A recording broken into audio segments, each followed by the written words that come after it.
All right, this is for Jenny.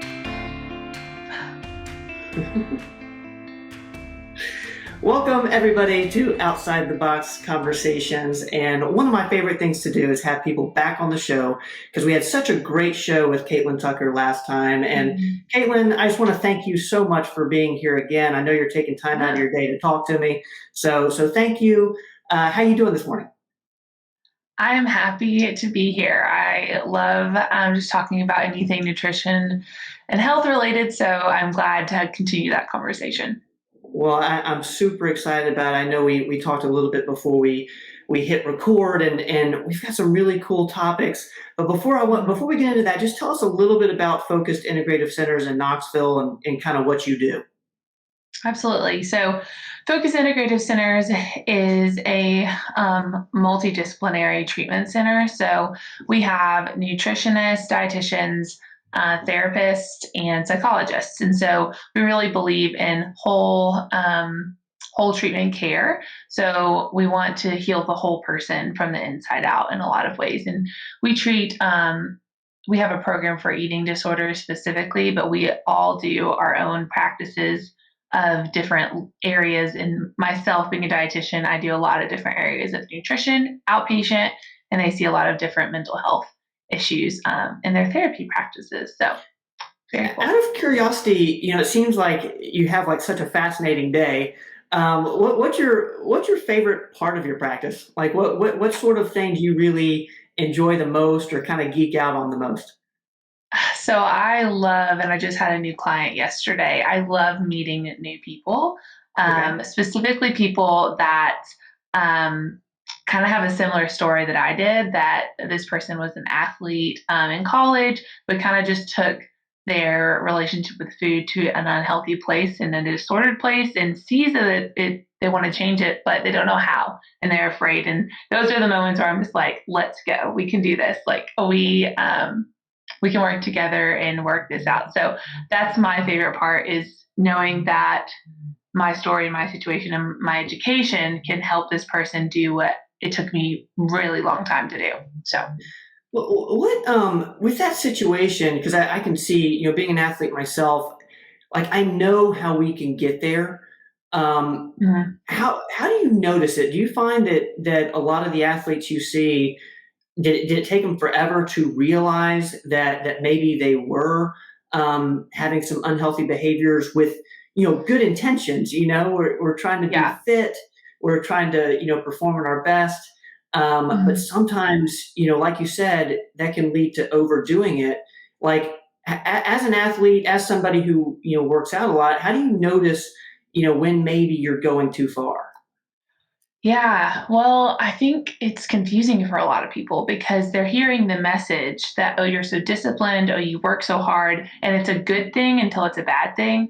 And it's confusing to a lot of people because they are hearing from everyone around them that they have such a good work ethic, they are so disciplined. And then at some point, someone's like, hey, are you okay? Are you unhealthy? And it kind of takes them aback. It's like, yeah, I'm fine. And then when they start looking a little deeper, they can see start looking at, my I don't go out with my friends anymore because I'm afraid of what's in the food. Or Mm. I instead of when I get back from games, instead of sleeping, like I go back to the gym and work out again. And none of my teammates do that. And why do I do that? And I also feel this like body image insecurity piece. So I think you don't notice it until you do, and then you see it all kind of thing.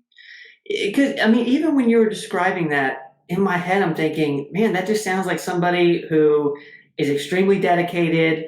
Probably has an edge over their competition, whether that's Mhm. in the gym or on the field. Yeah. So like, tell me, how does it become unhealthy? Is it all body image related, or is it just like, okay, what's the why behind what I'm doing? Yeah, that's what I was gonna say is really I look at the people's intention because I do know people that can do that and have no disordered behaviors. They are truly just that disciplined and just that like dedicated to their sport. But Yeah. then there is the other end of it where that is their cover, but they're really going to work out because they ate too much for dinner or they're afraid of their body changing there's a disordered eating part to that. So there is a differentiation. It's not all just disordered or unhealthy, but I think I always just check in with athletes that I see. It's like, okay, that's great that you want to get into the gym more, but why? Kind of thing. Yeah, and last time we spoke, and for the listeners out there, I'll make sure to link that conversation in the show notes. You talked about loving yourself through food, and Hmm. it I'm kind of getting that same vibe with loving yourself through exercise as well, Yeah. versus punishing yourself for thinking that you overate, or punishing yourself because you're not pumped about the way you look. Is that kind of what you're talking about?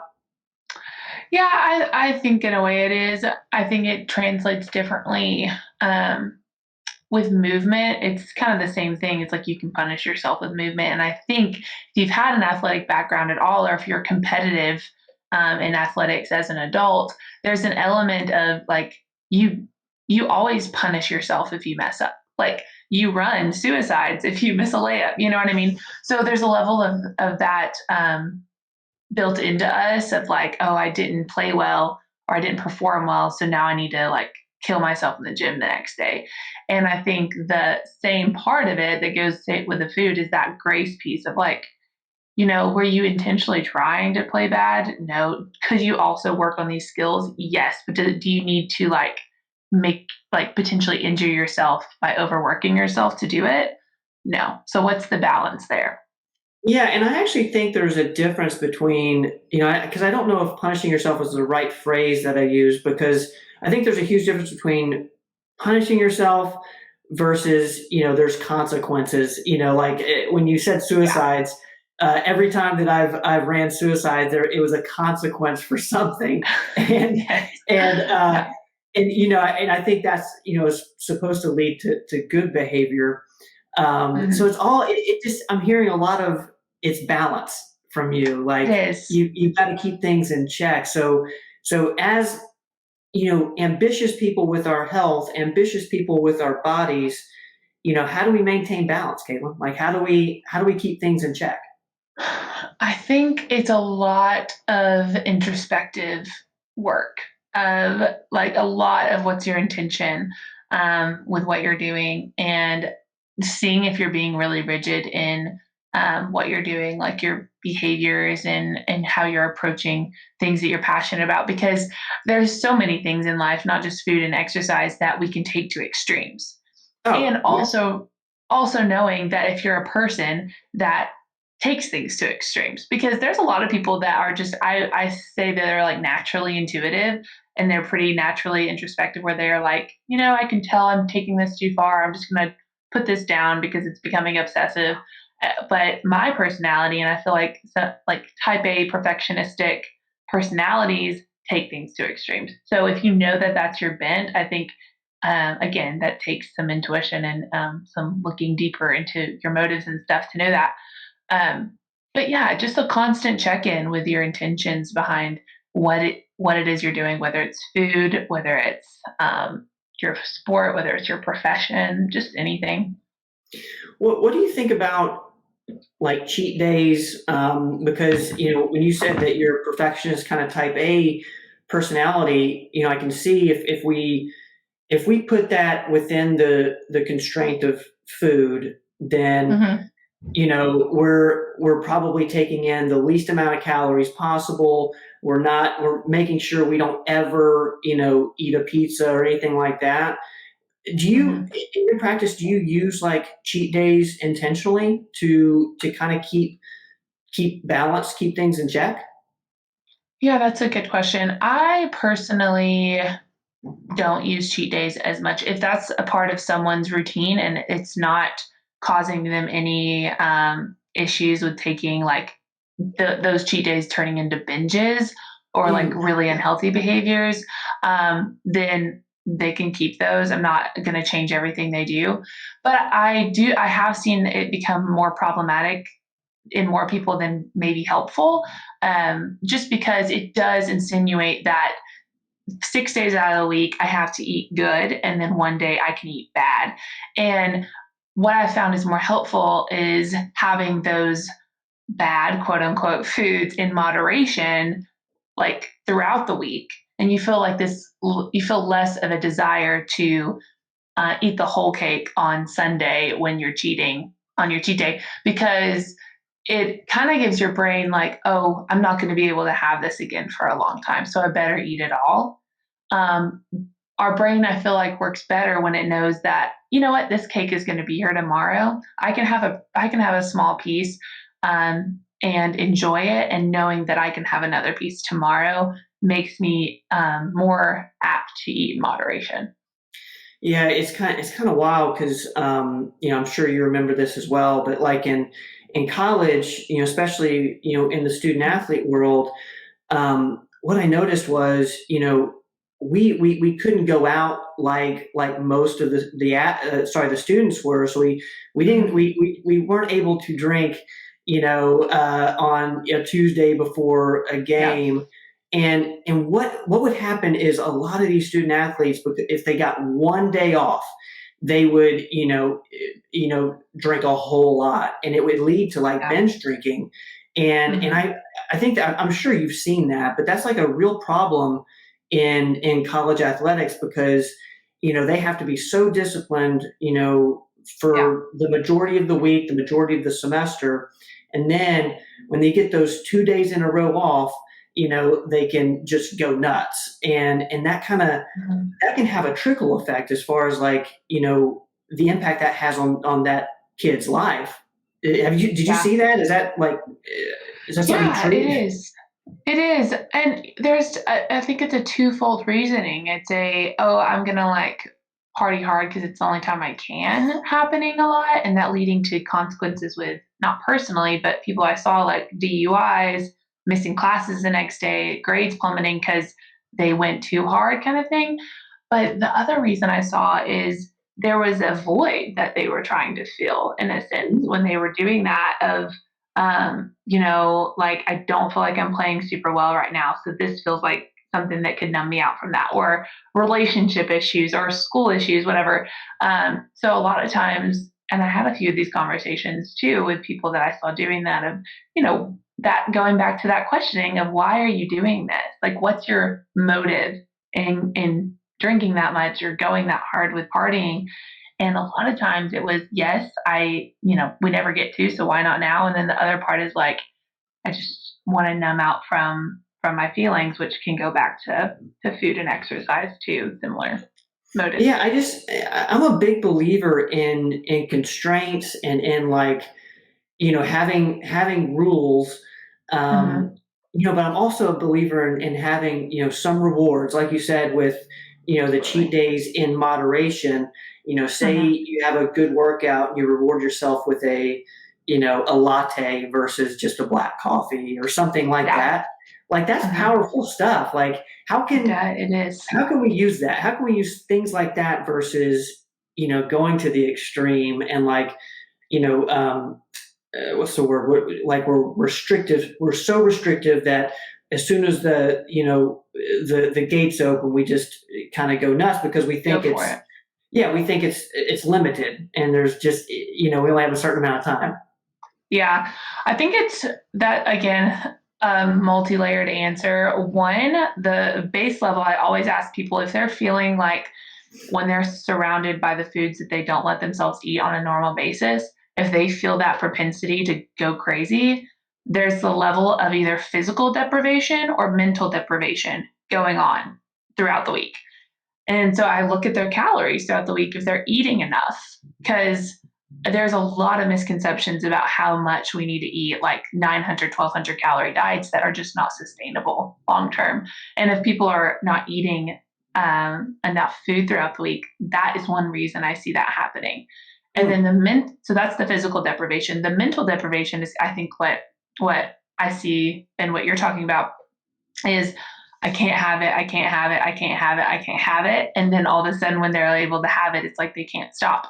So when I see that, I'm like, that all and nothing then all mentality or all or nothing mentality doesn't maybe work for your personality like it works for Sally at your CrossFit gym. You know what I mean? Yeah. So maybe we should approach it a different way. You can still have those same goals without approaching it that way. So maybe looking at a couple times a week where they have that, or something even daily, like with some of my clients that feel really a strong propensity to do that. I say, after dinner every night, have 2 Hershey Kisses or have like 2 Oreos or something. And their results over the long term are way better than they were when they were not having anything like sweet or sugary throughout the week and then just having it all on one day. They got to their goals quicker because they were able to, their brain was like, we can have this every day. We don't need to have a whole sleeve of Oreos. We can just have that 1 or 2. And it's like you feel like, hey, I earned this, I deserve this, and Yeah. and also you don't feel guilty afterwards. I can imagine, if you have this all or nothing mentality, when you go full throttle on, whether it's eating bad or drinking a lot, like you're gonna have a lot of guilt associated, I would Yeah. imagine, the next Mm-hmm. day. Whereas if I'm controlled and having those 2 Hershey's, after a solid meal plan type day, then I can feel Yeah. like, okay, that this is good, that sort of thing. Yes. And it keeps you motivated. It does. It helps you stick to the goals that you have because you are like rewarding yourself in a sense. And although I think we fight a lot of times our human desire for instant gratification, sometimes we can use that to our advantage. Like especially when we're trying to do something long term. We have a big goal to hit that's going to take some time. Having those micro rewards, those micro kind of like good jobs, stamps of approval can be really motivating to keep going because you don't feel like it's always a chore. You feel like it is something that's sustainable. And the sustainable piece is key, I think, with a lot of these goals that we have, whether it's in fitness or health. Yeah, I think that's it. That's so big. Sustainability is the entire thing to me. And Mm-hmm. the other part is like, I don't do well when I feel like I'm not allowed to do something. And Mm-hmm. and that really, it's always I've always had a hard time with that with eating. Mm-hmm. And I never wanted to get to the point where I had to, you know, control the amount I ate. I Yeah. more just wanted to feel like I could do whatever, but whatever is kind of good. Does that make sense? Mm-hmm. Yeah, yeah. And I think, again, knowing your personality of that and knowing how you approach food and what works for you best um, is so valuable for your long term health. Because if you are someone who gets in that guilt reward cycle where it's like, oh, I feel so bad for this, I need to work really hard, and then you feel deprived, you feel you need to reward yourself again. And it's just this cycle. Whereas, kind of like you're saying, like, if I eat small meals and never feel satisfied throughout the day. Long term, that's not going to serve me very well. So I think it would be better for me to continue eating foods that feel good to my body in portions that I really feel like are satisfying. Maybe short term for someone else, they may see better goals, but I'm in it for the long term. And I really think like that's the secret too. Like these short term diets, these short term like month grinds that I see people doing, those are great for what they are and they produce drastic results. But I really think we need to look at our health so much more long term and seeing what you like we were saying, sustainable over the long term. And for you, it sounds like that's much more sustainable for you. So how do we learn that about ourselves? Like, how do we figure out, what that sweet spot is for us? And, maybe, Mhm. tell us a little bit about your story, because I think a lot of the people listening might have, that type A personality. And, if they're Mhm. listening to this podcast, they're interested in their health and, might have that, you know, um, that propensity to go too far. And, so how did you keep that Yeah. balance? How did you learn the balance? So I feel like I tell people I learned the wrong way. I learned the hard way, so like other people don't have to. But for me, I had always been type A, and in a lot of areas in academics and athletics, had served me really well. Like you're a Yeah. hard worker, you take things, you perfect things, and it produced a lot of success. And so I was always praised for that all or nothing, that very rigid um, part of me. And I didn't get in trouble, like, because type A rigid perfectionistic people don't. And so I would do that. And through high school, like I said, it brought me a lot of success. And in college, there's a different level of success that I needed, and a different level. Like it was just heightened. Everything, school and athletics, was just okay. You were doing great here. Now we got to take it up a notch. And for me, I took that I need to perform perfectly to an extreme, and it just wasn't. My grades suffered. I lost my starting position on my team because I was using food and nutrition and while simultaneously, when you're in college, you're going through a lot of insecurities of Yeah. finding out who I am, finding my place in this world, what do I want to do, finding new friends, all those things. I used my perfectionism as a coping skill Mhm. to deal with what I was feeling. So I was like, well, I may not know what I'm doing when I graduate, but I can sure as heck like work as hard as I can, or perfect my body or perfect my health. And so I did that, and it caused me some issues long term. And after losing a starting position, after great suffering, after losing some friendships just because I was so obsessed with those things, it took some really good mentors, it took some counseling, and it took some look inside of like, is this really worth it long term? Look what you've kind of sacrificed in order to be perfect, quote unquote, or be the best athlete, or be in the tip top shape of your life. And really, it wasn't the tip top shape of my life. I was very underweight. But in my mind, that's what it was. And just being able Sure. to say, maybe the way I've been doing it isn't the best way of doing it. And for a perfectionistic person, and for a type A person, that's really hard to swallow. Um, but I think it took that for me, almost that rock bottom moment of like zooming out and seeing the big picture of my health, of my life, of my future. I mean, being the mom I want to be, the wife I want to be, the professional I want to be, I can't be that obsessed with health and be that person. So I do firmly believe that high school and college, like if you're going through this at those ages, you're still learning. Your brain's not even fully developed yet. So you have some time to work through those things, but that's such a good time to get to know your tendencies, what you want, what your motives are. Like that's such a good time to kind of find yourself and find your identity. And so um, yeah, I think before, when you are really passionate about some things, kind of checking in with why, if you know your tendencies of being perfectionistic, or if you've taken things too far in the past, setting boundaries for yourself. And a college student setting boundaries, that is a very, very mature college student. So you're going to be a step ahead of everyone. But I do think your 20s, like again, I'm 25, we're still so young. It's one of those things where um, you're still figuring things out. So give yourself grace along the way, but realizing and having people around you that are going to be honest enough to tell you when they're like concerned about how hard you're going, and being able to ask those people like, hey, my tendency is to be so focused in on one thing and never seeing like tunnel visioned on this one thing. So help me like get out of that when you see me kind of taking that too far. So I don't know. I hope that answered your question, but I feel like it's very multi-layered. No, well, first of all, I really appreciate you sharing that. It's like that's an amazing, like, for how young you were and how young you still are.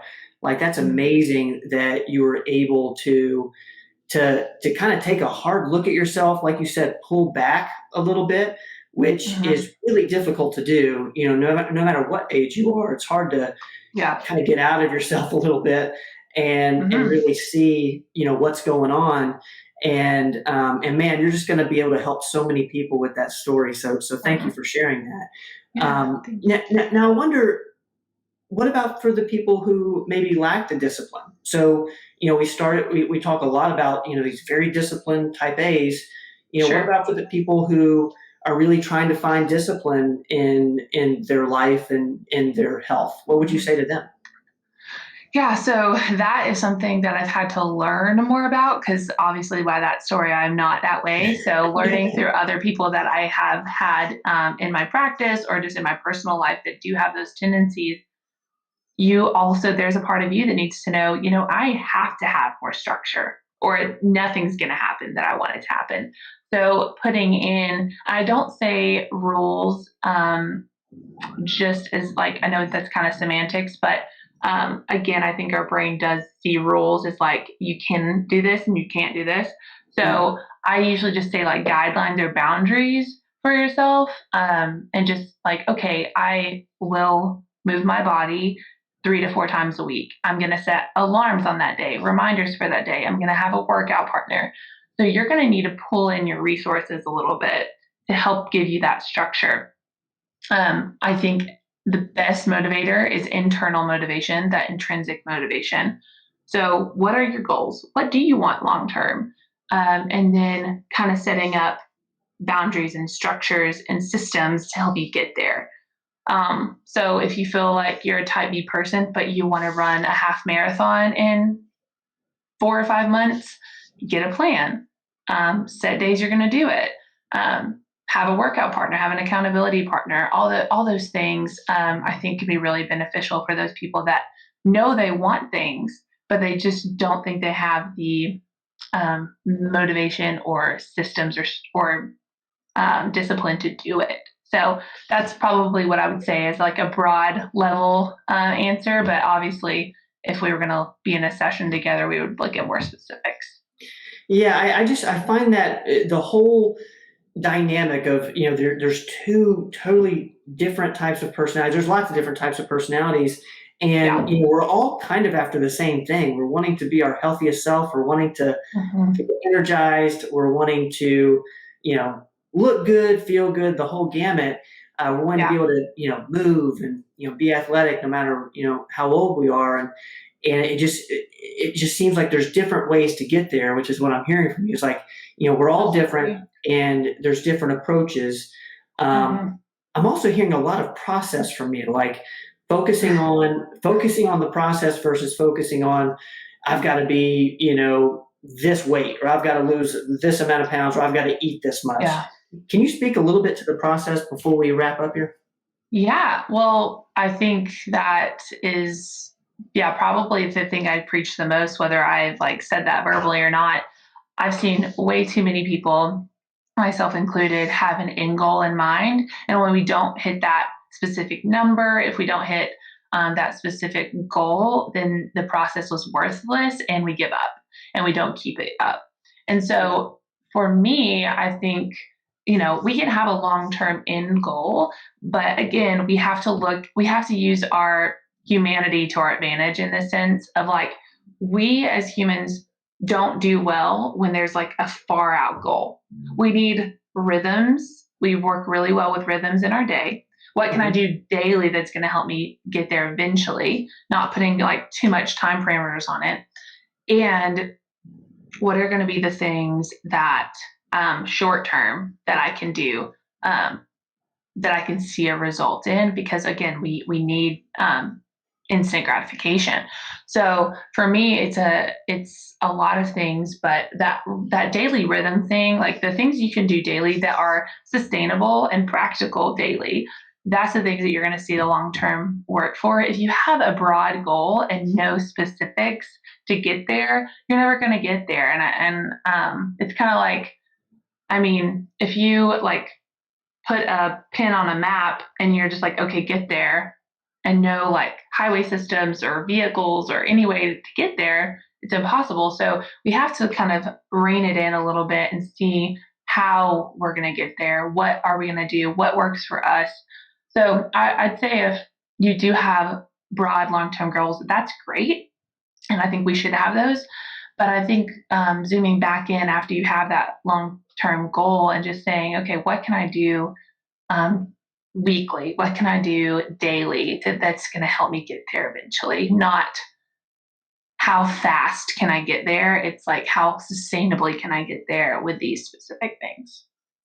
Yeah, and one thing I love what you just said because, like, I believe in that the most. Like, it's like Mhm. my highest belief is Yeah. is in having these goals, but also having these things in place to where there's like many rewards along the way, Mhm. and therefore my focus becomes on these little steps that I take, and I'm not really Mhm. even that worried about the end goal of Yeah. losing a certain amount of weight, or lifting a certain amount of weight in the gym, but I'm really focused on, I love that check mark moment that, Mhm. hey, I did the workout today, or hey, I ate vegetables today, Yeah.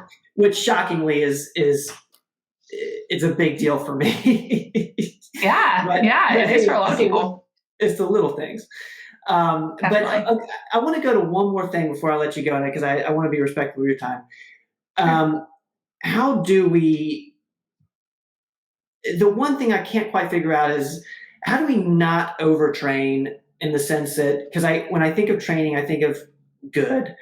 How do we not Mhm. do it in a sense that we hurt ourselves? It becomes an unhealthy behavior. Um, in my head, I'm thinking it has to do with sustainability, and you've got to Mhm. think about sustainability when you're doing these things. But can you just kind of riff on that for a minute, and then I promise I'll let you go. No, you're fine. Yes, I would love to. I think the biggest thing I would say, and going along with sustainability, is this training program you're on, is this regimen you're on something you can do long term? And there is definitely occasions where you can go harder, short periods of time. Absolutely. If you have a goal to train for, that's fine. But even in that, knowing your limits as a human, and again, it's not just looking at what Joe does in the gym, but it's looking at what works for you. Because he may be able to go 6 days of training in a row so hard and have one rest day and feel fine. There's some people that need 2 or 3 or 4 rest days, and they see the best results when they give themselves that ample rest, and they can hit bigger numbers, they can run farther when they give those rest days. So it really is about, the broad goal of not overtraining is allowing yourself rest and realizing that our bodies were not meant to grind every single day. They do need a little bit of rest, and whether that rest could be some low impact stuff like stretching or walking, that could be your rest day, or it could mean like not really doing anything related to movement other than like daily acts of life. So I think broadly, realizing that rest days are a good thing and that you need those. Mhm. And they're not something, they're not like a lazy day. They are an intentional part of your workout routine. Like that is a part of it. And then the other part is, what does that look like? Okay, well, people say, yeah, I'm taking a rest day. Well, it's also okay if rest day for you means 3 rest days. And that is you giving your body ample opportunities to reach its goals. So again, it's individualized. We all will have a different approach on that. But I think knowing that rest days are good and knowing how much your body needs, and then also knowing on the other end how long your body can go in a training session. Some people, 30 minutes, they go hard for 30 minutes and that's all they can give. And at different points of your fitness journey, that can be true too. Um, but then some people can go for 90 minutes, feel good, and work out the next day. So it really is so individualized. But knowing how hard you can go and how long you need to recover are important. And I love that you said build the rest day into your workout routine, so that it Mm-hmm. feels like, hey, this is intentional, Yep. this is part of the routine. And I think that's kind of what we could do with any sort of um, healthy behaviors. Like, have, okay, that those 2 chocolates at the end, this is a part of my plan, and Yep. just like the rest day is. That's so cool. I think that's, hopefully for the people listening, that's a sigh of relief, weight off your Mm-hmm. shoulders, that rest days can be great as long as they're intentional, and that they're, Yeah. you see that as a part of your plan, and not something that you're going to see as like, I'm lazy or something like that. Yes. Yes, because then with that, you get like guilt from that. Yeah. It's like, oh, I didn't mean to do this. And then you feel bad. So just build it in. Like, expect non-perfection. Expect your humanity to come in and need a little bit of grace with that rest day with those 2 chocolates. It's the way we operate. Well, this has been such a fun conversation on such a complicated topic because there are so many nuances and I know people are going to want to go deeper. So Kaitlyn, tell us, how can we find you? I know you're on social. I know Focused Integrative Centers is also on social. Tell us how everybody can find you. Yeah, absolutely. So, Focus Integrative Centers is on Facebook and Instagram. And then myself, I have my personal Instagram, but I also have a nutrition related Instagram called A Cup of Kate. And cup has 2 P's in it. So, if you go to my personal Instagram, searching my name, I have it linked in my bio. So you can check that out. I post a lot of what we've been talking on here there. So if anyone needs to reach out to me, I can get you involved with Focus if you want a session there or just want to ask a few nutrition questions. I'd love to hear it. And we will make sure we'll have her social channels linked up here in the podcast as well as on YouTube. Kaitlyn Tucker, thank you so much for joining us again. I hope we can do it again and again. We have so much fun on the podcast with you. Awesome. Well, I'm happy to be here. Thanks for having me, guys. Guys, thanks so much for listening to Outside the Box Conversations. I'm your host, Ben. As always, we'll see you guys next time.